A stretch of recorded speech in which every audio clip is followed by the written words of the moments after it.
So I think this is a warning to most people, most organizations, that you need to keep your hardware up to date.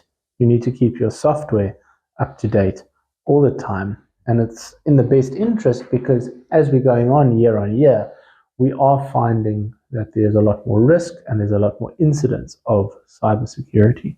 Why would you want to spend, if you do get infected now, because you are going to spend an immense amount of your capital to not only restore your data, each device now needs to be reloaded because the virus infected everything. So you are going to spend 10 times more to recoup the losses and restoring backups and reloading the devices and now buying new devices. So where you would have had an expenditure replacing 10 devices now 100,000, you are now going to pay 500,000. It's like, why do you have car insurance? Why do you have medical aid? You might not get sick for 20 years, but then when you do land in a car accident, it costs you 3 million. Where are you going to get that out of your pocket? It's the same with a risk perspective in the IT industry. If your company gets affected with the virus or something burns down or whatever, you've got to have all these contingencies in place to have the backup, or if something strikes you don't want to lose everything. Over 90% of threats start with your email account.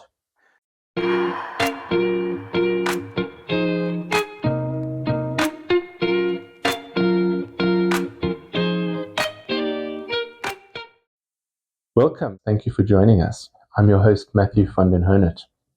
We're creating topics with information and subject matter that appeals to individuals to help you with your day-to-day tasks and help you as individuals so that you can perform at your best in the workplace. If you've enjoyed the subject matter that we've presented to you, feel free to send on the links to your friends and contacts in the industry.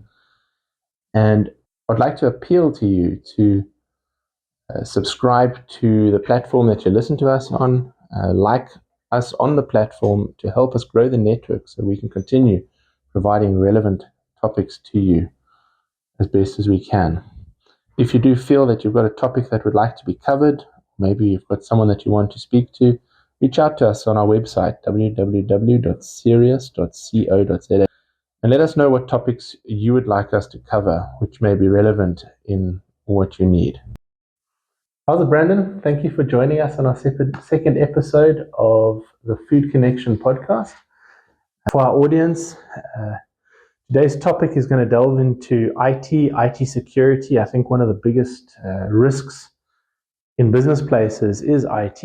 And for the most part, we notice that many factories, people, individuals, whether it's individuals or companies, don't necessarily have the right policies in place. So I thought it would be a good idea to bring Brandon, who is an expert, highly knowledgeable and experienced in the IT sector. And I wanted to bring him in to discuss with you as the audience about IT issues, what to look out for, where to go, maybe things you can recommend to your customers or to your organizations that will be beneficial so that you can protect your business. I think in the light of the food industry, with food fraud, and food defense, terrorism, etc., like that, things like that.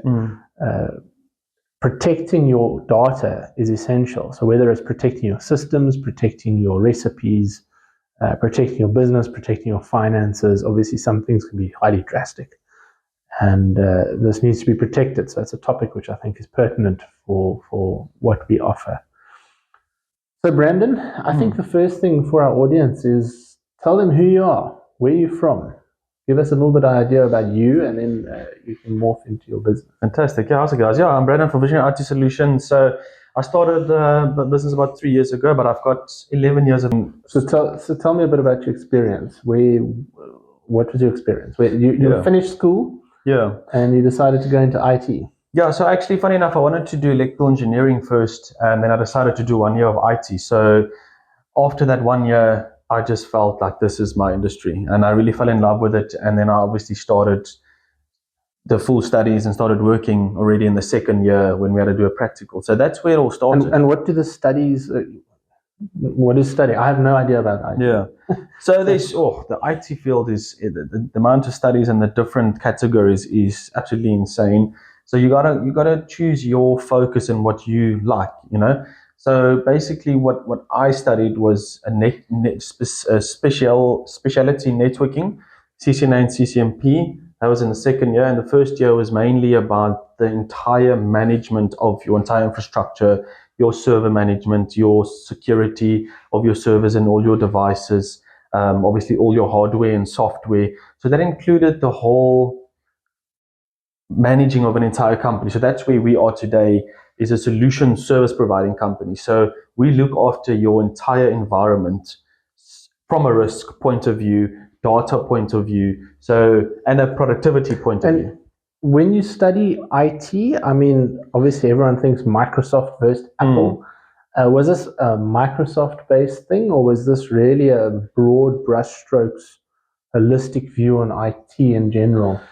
Yeah, it was a lot of broad things that obviously incorporate into it, but mainly I specialized in Microsoft. So I'm a Microsoft 365 specialist, and obviously going through experience over the years, you delve into all the other, like the suites of the Googles and the G Suites, the workspace environment and the Microsoft, and you deal with all the other products. We've dealt with the Mac. So what we do is with the solutions, we incorporate the software and it's compatible with any device. So we just make sure that it's compatible, and if not, we think of a different solution for the customer. So it's quite a broad spectrum, but mainly focused on Microsoft, and that is in itself an entirely huge system.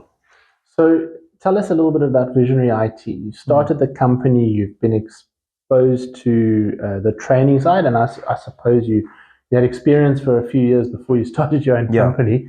You can elaborate a little bit on that, but Visionary IT, you take enterprises, you assess their risks, you assess what they have, and you provide them support and maybe frameworks to have a robust IT system. What does robust mean? What do you do? Tell us a little bit more about. All right, so let's start by the beginning, where it all started. I mean, I worked in the industry for about 7 years.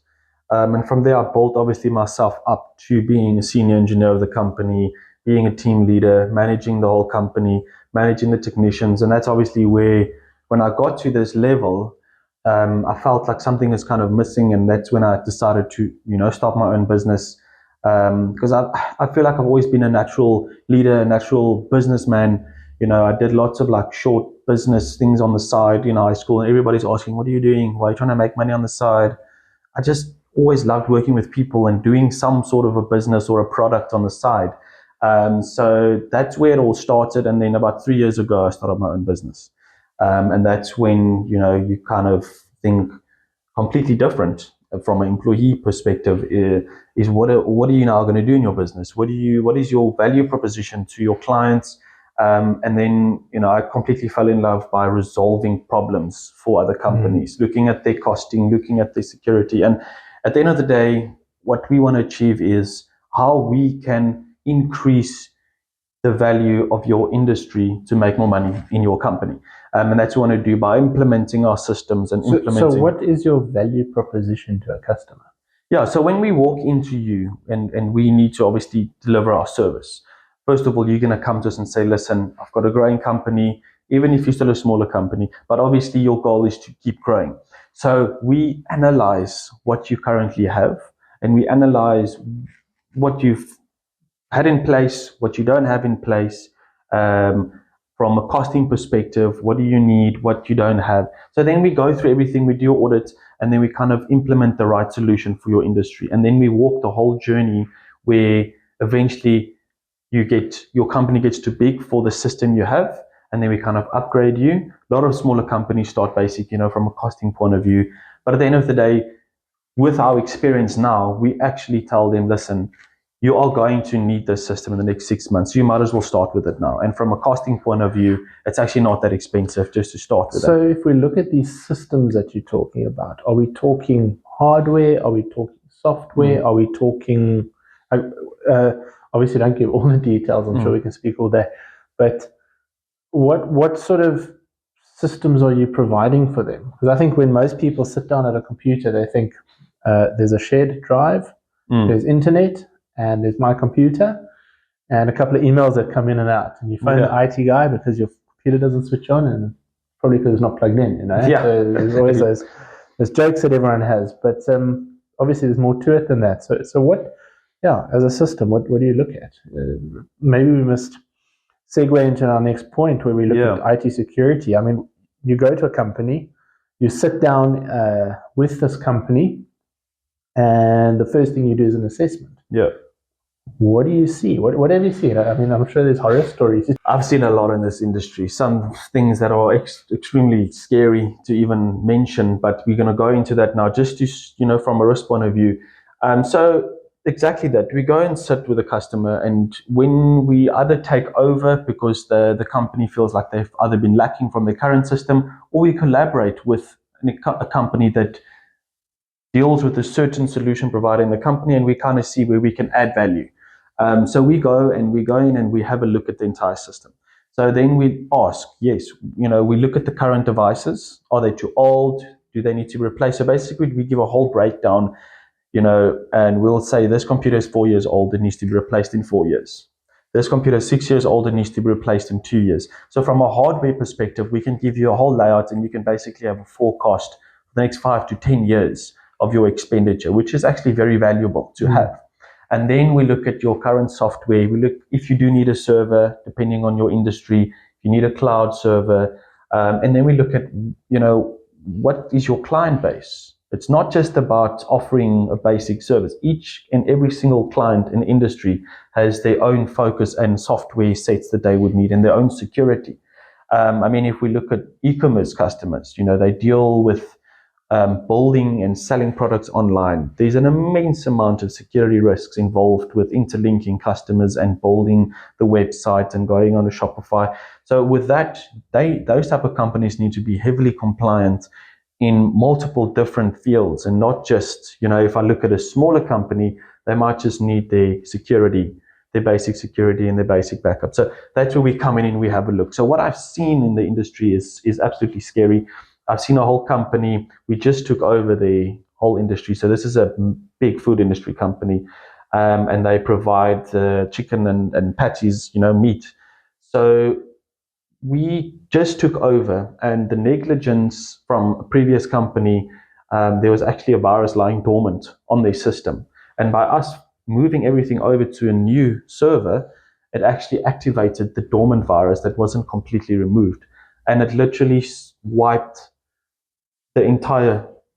all their 70, 80 devices they had completely infected with the virus within a matter of minutes. So we had to reload 70 computers in a matter of 1 week.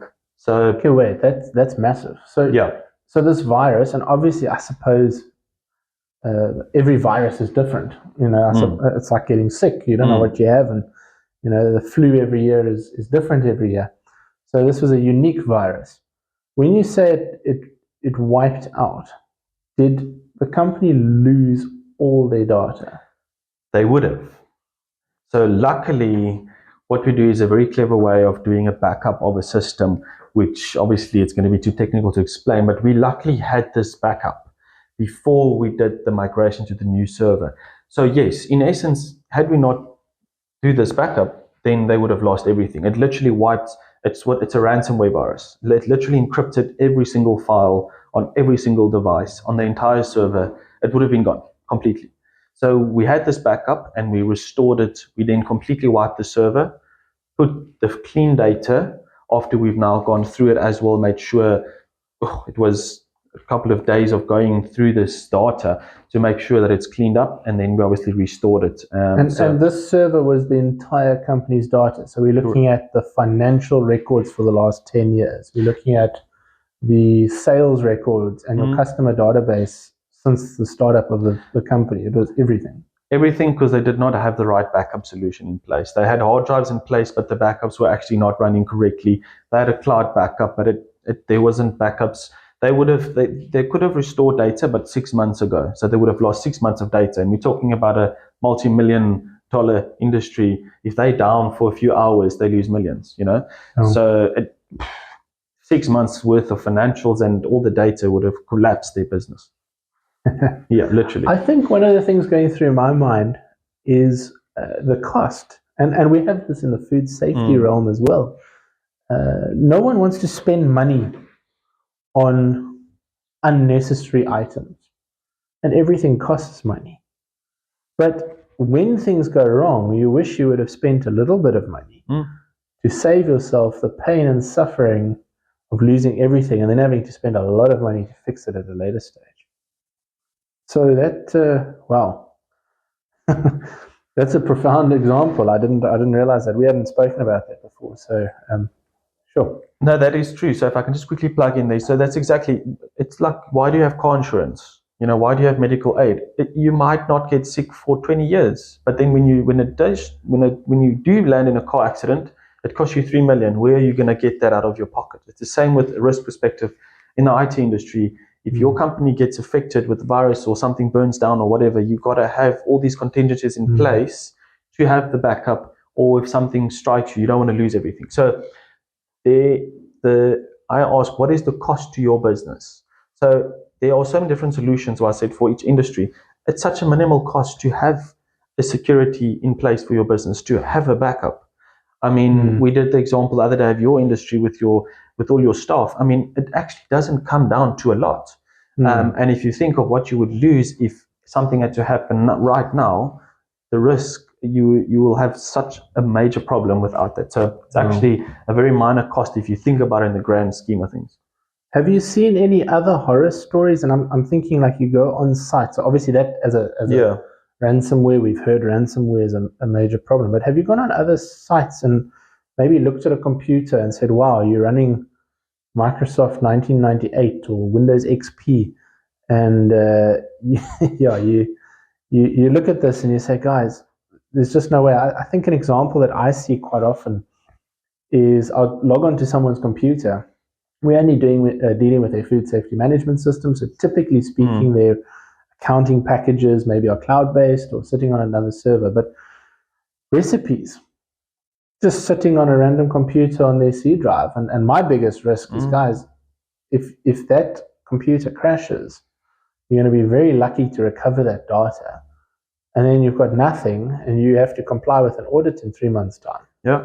Get that onto a cloud, get it onto a server. And when we talk servers, I always am promoting the cloud-based servers. I think it's just easier to work. It's the future. But yeah, have you walked into companies and seen, I don't know, maybe hardware or specific software or the lack of specific software, and just thought, you guys are waiting for a problem? Correct. I've seen that countless times, too many times to count. I think in the last 3 years, I do some data analysis when I walk in and I see what's in place and what's not in place. And what I've actually captured is between 80 and 85% of customers that have software and operating systems in place, they actually pay for certain software, like on the Microsoft side, but they're not utilizing 90% of the software. So they don't have, the backup isn't actually running. They don't have the security that's actually installed, and they paid for it. But apart from that, I've seen so many scenarios where they had the cloud solution in place, but they had the wrong license. So it's not backing up to the correct place, or it's not set up correctly. I've seen from an operating system point of view, if you look at the Windows 7s, so many companies ran Windows 7 for way too long, and that infected with the virus, because Windows stopped bringing out updates when they tell you due date. So for example, now Windows 10 is coming to expiration end of 2025 October. It means that if you do not move to Windows 11, someone will write a virus to infect that Windows 10 machine, because Microsoft is no longer bringing out security updates. So I've seen that happen over the years. So one of the arguments that someone would have is, but I've got antivirus software.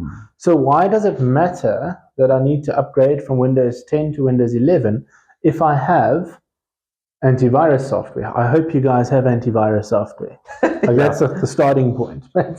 I've got antivirus software. There's no problem. It doesn't matter that I've got Windows 7 or Windows 10. No. So I've also heard this so many times. Don't get too technical. No. But get technical enough for us to just try to understand that. Yeah, so the thing is, Windows has its own built-in security as well. and antivirus or EDR, or there's so many different security tools out there. They've got their thing that they focus on, and they protect you from things coming in. Now, Windows 10 also has their own built-in security because it's their system. So when they don't bring out the security patches or updates, like your phone does updates, they make sure that they update the security on a phone. It's the same with phones. So then there's a small section of your business, may that be 5%, that is breachable. And that in itself is a risk, because then they find a loophole. And oh, believe me, they will find the loophole, because that is why they exist, is to find the loophole, capture your data, hold it for ransom, and then obviously they want you to pay crypto or whatever the case may be. So yes, that 5% can destroy your industry. When we look at risks, because now we're talking crypto, ransomware. I think we mentioned, like, this is really ransomware that we're talking about. And I would assume a lot of the cybercrime is ransomware because it's profitable for the people that are doing it. Yeah. It's not just malicious, it's also profitable. Correct. So if we look at the risks out there in the IT, is ransomware the number one risk? Is ransomware the only risk? Are there lots of other types of risks out there? Just give us a little bit of an idea of the risks, the types of risks out there. Yeah, so there's multiple different risks. Also, again, way too many to count. So let's start, ransomware is one of your biggest ones that really can destroy your whole industry. But, with that, any virus can. So over 90% of threats start with your email account. So you get an email with a link from a trusted source. So now they've become clever. What they do is I can actually, if you don't have a specific security, which is a solution that we're doing now called SendMark, they can impersonate your email by making it look like it's you. So even for your internal staff, they can send the email, you are protected. But if a client's not protected, I can go and send an email from the CEO to the entire team and say, listen, you need to make a payment, click on this link. They're obviously going to trust the email because it's coming from their own boss. And it's actually coming from the boss's email address. It's coming from their mailbox. Correct. It's not, we see it all the time. It's not a random email. A staff member sends me something, hey, did you send it? And you look at the email address in the heading, you're like, no, that's not my email address. Yeah. So now it's actually your email address. You receive it from your boss. Your boss instructs you to do something. Yeah. So that's so change now that they got so clever. So they don't actually hack your system. It's called impersonation. So they literally impersonate your email. So there's a tool. I can literally bring up the tool right now and I can impersonate anybody. I've seen like over 95% of industries that I've got involved with is not protected with this. So I can impersonate any of them by taking their email address, and then I can send it to a random client base. And then maybe 1% of that, let's say I send out to thousands of emails, is part of their client base. May that be an attorney in the food industry. Imagine it goes out to all food industries and they randomly just go and Google company names because they can see the domain, the website name at serioussa.co.za. So they can literally just go and Google a bunch of companies, take your email and send it. And if only 5% or 1% is actually your clients, they're going to trust that you are a trustworthy sender and they will click on the link and then they get infected. It takes their client base and it's the trickle-down effect. So yeah, so emails is your first point of securing your emails. I'm just thinking, and again, our audience is typically employees in businesses, big businesses, small businesses, all over. How does the layman, the employee sitting down at their workstation, they open their emails with their cup of coffee at 9 o'clock in the morning, and now you get these emails. Can the employee do anything to mitigate this? The employee, the operator of the email. It's probably too far at that point. So it's very tricky. I mean, basically we got taught over the years, be careful of malicious email. So you'll look at the email address. So it can say Matthew, but the email address is a complete different email address. So, over the years, everybody is aware, but unfortunately you might be in a rush and you click on something that looks trustworthy. So there's not much you can do if you accidentally click on it. But if you do have the right protection in place, if you do have the right backups, then technically it doesn't matter if you click on it, because you should be so well protected and backed up that you shouldn't care if anything happens tomorrow. If your place burns down, obviously you don't want that to happen. And if your laptop gets stolen, you don't want any of that to happen. But if it does, you shouldn't even worry for one split second that your stuff's not backed up or secure. So unfortunately, things do happen, and it happens very fast. The only thing that we do is we are aware of possible. All employees are aware of things, and a lot of people say, "Oh, nothing will ever happen to me." You know, I think I'm tech savvy enough to look at the situation and not act on it. But you never know how quickly it can happen. So this is really a warning to owners of businesses, senior management of businesses, board of directors.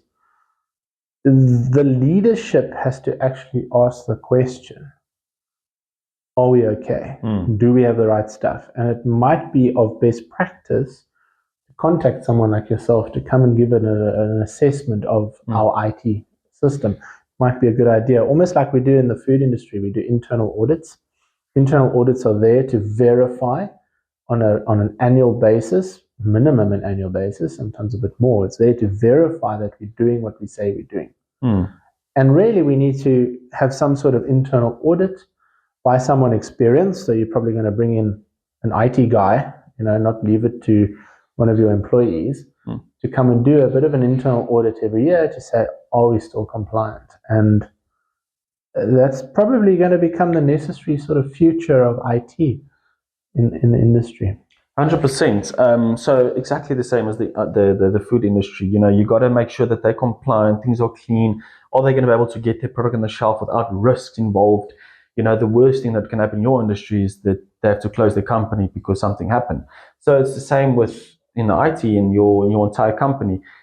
You build trust by looking after your environment and making sure that your customers' environments are also secure. Because I know, for example, when you go to a factory, you actually tell them you are not going to get involved with their systems if they are not compliant with IT and security. Because if they send you a file and it's infected, then you have the risk of losing your data. And then it becomes tricky because they've already sent it to you, you're opening it up. Then, no matter what security you have in place, it can still breach through. Yes, you've got data backup. So doing the audits is extremely important. So we literally come in, we have a look at what you've got, and we send you that whole assessment. And that will give you the clarity. If we look at the likes of insurance companies, you get cyber protection. So it's a very big thing now. We actually had Sue, that's in the insurance industry. They do compliances where they send you this entire form to make sure that you are compliant in multiple different avenues of your business, which one of them obviously would be on the IT side. Do you have the right security for your emails, for your device? Are you backed up? Because it's not just about you as a business owner, it's about your clients' data as well. You're risking your own clients. Okay, so are there any international standards? I think I've heard of it before. I've heard that there is an ISO standard for cybersecurity. I assume that's correct. Yeah. Maybe I need to double check that. Yeah. And then just to follow on from that, I know that some certification bodies are doing audits against standards to audit cybersecurity. So I know, for instance, SGS is definitely involved in the cybersecurity realm. Are there international standards, more than just policies and procedures? And are there companies out there that do audit against those standards? Yeah, so there are ISO standards globally, some of them which aren't necessarily for South Africa. If we look at abroad, we've got the GDPR compliance, which is a lot in the UK and those type of countries, and they obviously are very strict. They are way more strict in South Africa in terms of the compliance. Like we had the POPIA Act come in, I don't know how many years ago, and it's still not fully implemented yet. And that's sad because it's extremely important to protect your data, and that all comes down to security. So in South Africa, I believe this year, the projection of last year with the amount of billions and trillions pushing into the cyber globally is insane. So I believe that South Africa is definitely going to adopt more to be more compliant. So then this is where the likes where you're going to have to do your audits, you're going to have to get your compliance certificate. It's, for example, when you have a website, you have to have your POPIA manual listed there. You've got to have your policies listed there to show that you are a company that went through the necessary steps to show that I am legit, my business is legit, got the right security in place. Because I personally, certain industries that I do research for services, if they don't have the right certification, let's say a plumber, I can't let you come and do my plumbing if I want to sell my house, for example. I need someone that can give me a proper compliance certificate. So you got to be compliant in your business. So yes, this year, I believe with our POPIA and the standards of South Africa, it's going to be a major thing and very important to get in place for every single company. So, wow. I don't know if this is good news or bad news, because I think as businesses, we just think we over-regulate. There's just too much stuff. We just want to get doing what we need to do. This just adds to the workload that we have to do. I think just going back to the software side of things, I mean, obviously you're a Microsoft proponent. Does it matter what software you use? I think we start with operating systems and then we can look what goes onto those computers once you've got an operating system. I would suspect that 90% of companies are running off Microsoft operating systems.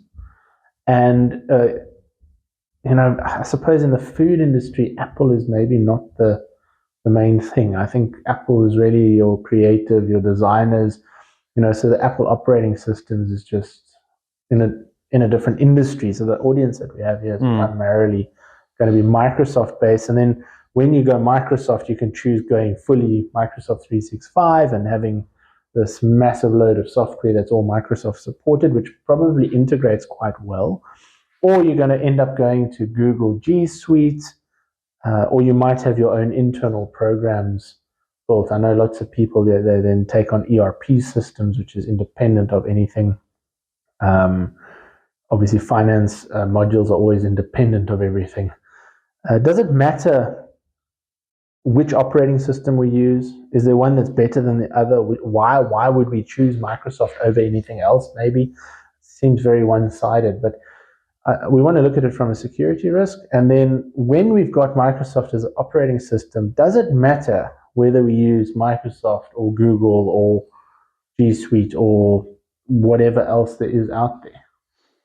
Yeah, I mean, you can either go one-sided or not, but if we look at the broader spectrum between the operating systems, it doesn't actually matter which operating system you use in terms of Mac or Microsoft, Apple side. It's just about, is it going to work for your industry? So you are right, industry specific does play a big role. If you look at your network specialists, your designers, those type of guys, Mac has built software, and the software developers, there's lots of coding involved with Mac. So it's much easier to access those type of things that they need to do. So it is very much industry specific. But then you have people that they've been Mac their entire life.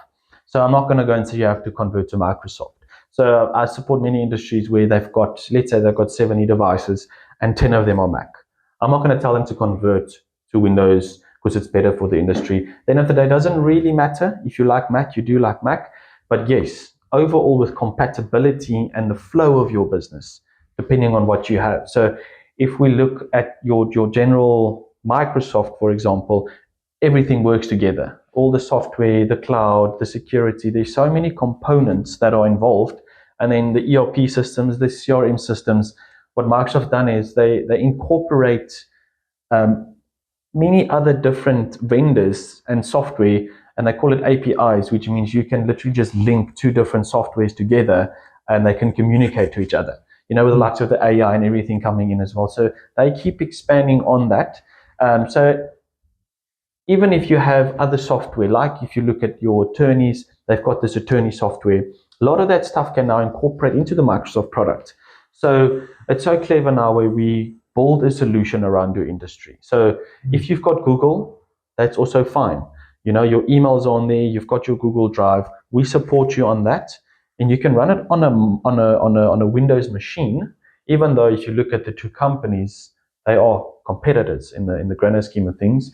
But they are still compatible. They have And to from be. a security perspective, I suppose provided you've got the internal security, you're using the operating system security, you've got your antivirus software, you've got some of these monitoring softwares involved, you will be okay. Exactly. So, I mean, you've got your security, even if you're on Microsoft or Google, at the end of the day, they built these security systems and the mail security systems to be able to, or to be compatible with multiple different email vendors. So by now there are many other vendors like Zoho. I can go in many different type of solutions.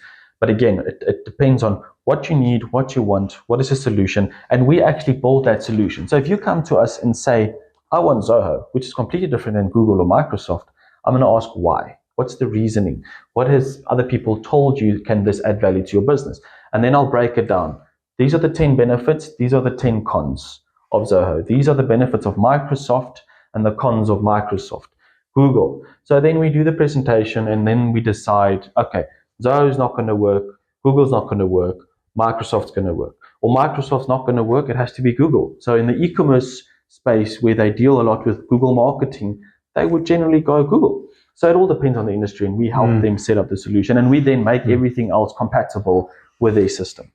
So my last question, really, on the software side of things, is how often must you update your software?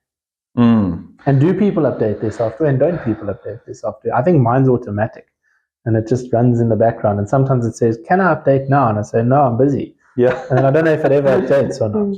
Yeah, so that is a very tricky one. So I would say every month. If you're a company and you're serious about looking after your network, every single month it needs to be updated. So those Windows updates is just the small percentage of what actually happens in the background. So you actually don't know the voodoo that we do for you in the background. But there's much more that goes into updating your system. It's about to do with all your applications on your device, and then there's things called driver-specific software. So may that be Dell or HP or Lenovo, they bring out their own patches for their device, which no user upgrades. Yes, Windows is clever to go and fetch the compatible drivers, which makes your system work. But this is why it's important to do the right management every single month, because we actually write scripts with the software that we install on the device, with the monitoring software, to update the necessary other software that no user ever updates. Because if you don't update those other software, that also in itself is security risk. So there's like Microsoft Word, Excel, Outlook, they have their own updates that you have to do every now and then. And actually very few users do that, because you actually have to ask for it, or you can set for it. But this is why you need a management company to be involved with your systems, because we set all the policies. So absolutely crucial. I've got very small industries that say they can't afford to do this right now. Then again, I ask them, what is the cost to your business if you don't do this? Such a small cost. Again, I always come back to the car insurance. You might be paying your 1,000 or 2,000 rand for your personal insurance, or your 4, 5, 6 to 10 grand for your business insurance, because you might have a 1 million rand cover coming up if your truck breaks down or whatever. It's the same with your computer if something goes wrong. So it's all about being stress-free and making sure your stuff's all up to date. On the hardware side, do you need new computers every 5 years? You mentioned earlier your policy around about every 8 years, you update your computers. Yeah, I mean, 8 years is a good year. It's a good amount. If you buy a machine now, the latest machine, you're looking at about possibly 8 years maximum. That device can outlast. And the limit, I mean, I had a computer that went for about 13 years, a laptop, and it worked after 13 years. It started making some interesting sounds, but it was an Intel i7. It had 8 gigs of RAM. It was quick. It worked. I didn't feel that there were any problems with it. It did what it needed to do. Why should I have changed it? Is there a reason for it? Yeah. So then it becomes different. So this is why we have the audit in place, because then we can see what you have on your hardware side, and as long as it's compatible with the operating system, then you can continue using the device. So my argument is, if you've got backups of your device in the cloud, then no matter if your device is 10 years old, there's a risk of it could crash tomorrow. But as long as you've got the right backups in place, then you don't need to worry. If the machine is still working fast enough with the upgrades on the device, then you can keep the device. Again, your machine could still run Windows 10 for a longer period, but now that device will no longer be able to run on Windows 11 because the requirements are too high for that device to run. So you can prolong your life depending on how you look at your device. Let's just ask the question for those in the audience that are listening to this. If their company has a computer that is not able to be upgraded to Windows 11, they can still run with it. But the risk of compromising themselves to cybersecurity issues is vast because it's not supported anymore. So basically, the best practice for anyone listening to us is if your computer cannot have Windows 11, it needs to be changed. And it needs to be changed by October this year. So you need to have budgeted for that. And it's probably best practice that your budget financially is that all IT devices, the hardware, the computers, need to be replaced every 8 years. So I suppose you buy something, it depreciates over 5 years. You get 3 years worth of not having to worry about any expenses, and then you must replace it at the 8-year period. Yeah. Look, it also is industry specific. If we look at corporate companies, just on the hardware, when you need to replace it, some of them replace it when the warranty expires. So some, depending on the devices, they now come with 5-year warranty. You can extend the warranty. So they replace their devices after 5 years. They then sell those laptops to second-hand vendors or provide that to charities. And then they replace their devices. So I've got clients like that every 5 years they have to replace their device. It needs to be warranty compliant. But then other companies, they ask, why can't I keep the device longer? So as long as it supports the operating system, you can. But the risk is if you do not upgrade from Windows 10 to 11, then you obviously have a risk factor of that you can possibly be infected with the virus, you can lose your data. And then I have to write you a letter. If you say you don't want to upgrade, I have to say, I've given you the advice that you have to upgrade. I cannot force you to upgrade if you do not want to spend on this. But these are the risks. And I then take myself out of the situation and say, I cannot be held liable for any data loss, no matter what security or backups you have in place. I send them these forms, they need to sign it because I know about the compliance and the risk. And the reality is you might be doing their backups in this scenario. But because it's not upgraded, there is a chance that there's something coming through the back door sitting on the system, so your backups could be corrupted. Would that make sense? Is that possible? Yes. Look, yes, exactly that. But you know, the backup technology is very good that they have these contingencies in place. You have a backup of a backup, and you might have local backups as well. So yes, you will be able to restore some of the data with the way that we do our backups. So again, you'll be safe. But you might lose a month depending on the backup. But at the end of the day, why would you want to spend, if you do get infected now, because you are going to spend an immense amount of your capital to not only restore your data, each device now needs to be reloaded because the virus infected everything. So you are going to spend 10 times more to recoup the losses and restoring backups and reloading the devices and now buying new devices. So where you would have had an expenditure replacing 10 devices now of 100,000, you are now going to pay 500,000 to recover the data, get the backups to the new devices, obviously buy the new devices. So again, that all comes down to, and insurance firms aren't going to pay out. If you're not compliant, the insurance companies say, well, you neglected the fact that you did not upgrade to Windows 11. Unfortunately, you don't comply to our policies. You won't get paid out. So the risk is just too high. So I think this is a warning to most people, most organizations, that you need to keep your hardware up to date. You need to keep your software up to date all the time. And it's in the best interest because as we're going on year, we are finding that there's a lot more risk and there's a lot more incidents of cybersecurity. That's correct. Brendan, thank you very much. I don't know if there's much more that we can talk about. Is there anything else you want to share? Maybe? Yeah, I mean, I guess I can just leave this, we're in a new year. I think if you're planning to grow your business, just look at what you've got in place. It's if you can see what you have and understand what you have, then that if you've got data then you can start making decisions. So have the right data. You provide data in your industry to your clients. I provide the data in the IT side of things. And if you've got the data, you can then make informed decisions. Okay, in the next 6 months, we're doing this. In a year, we're doing this. So then you can start planning and prepping. Nothing is drastic where you have to do this right now. There are certain compliance factors where you need to have certain things in place, but that's just your basic compliance. And then you kind of build on top of that. So that's all I want to leave. Just make sure you know what you have, and make sure that you understand what you don't have, just to make sure that your industry runs.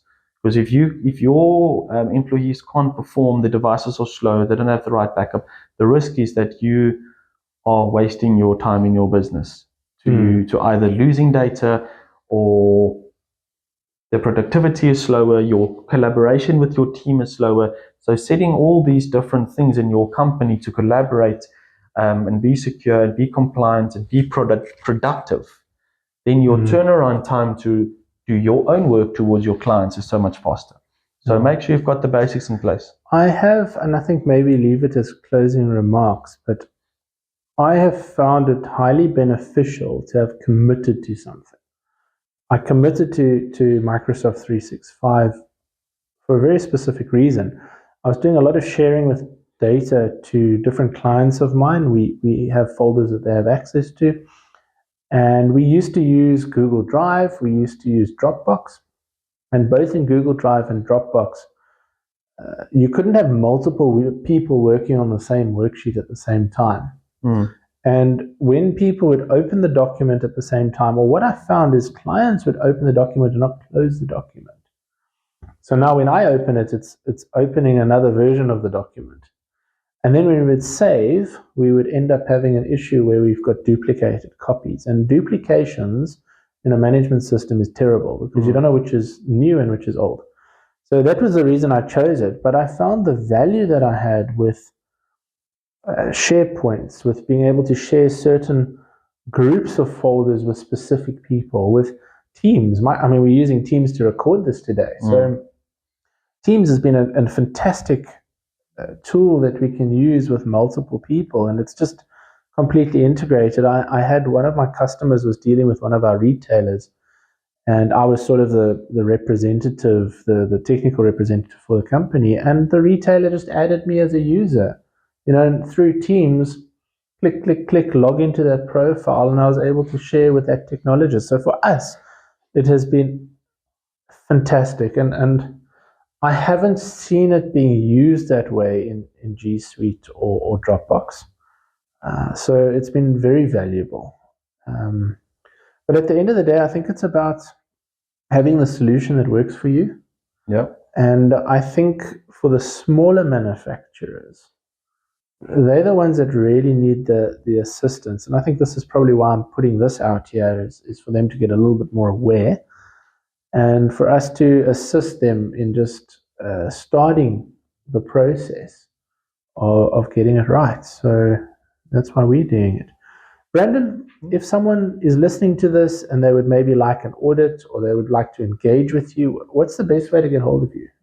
Yeah, I think I'll just provide, our website. We've got a page where you can just fill in your details, pick the topic that you would like to discuss, and then we'll just reach out to you and come out, have a meeting. So the audit is obviously the easiest way, very easy. So even if you've got existing IT, we don't always have to take over. This is the what I'm trying to get across is if you've got your existing IT, that's fine. But let us come in and do an external audit, charge you for the audit, and then you at least know it. You can take that information to your company, and we can then even work with them if there is something that they don't offer in a service. It's about making sure that you've got the right solution in place. So yeah, we can definitely have a look at that. For our existing customers, we do free audits because we just want you to have the information and then we put in the right solution in place. But from external, we can do that as well. Cool. Brandon, thank you so much. I'm going to put your details in the body of the descriptions of this video. And so people, I think if you go onto the description of the video, you'll be able to get hold of your details, certainly the website, and you can contact you through the contact us page on your website. But thank you so much for your time. It's been informative. I think it's a a very important discussion, and it's something that needs to be talked about within all organizations. So yeah, thank you very much.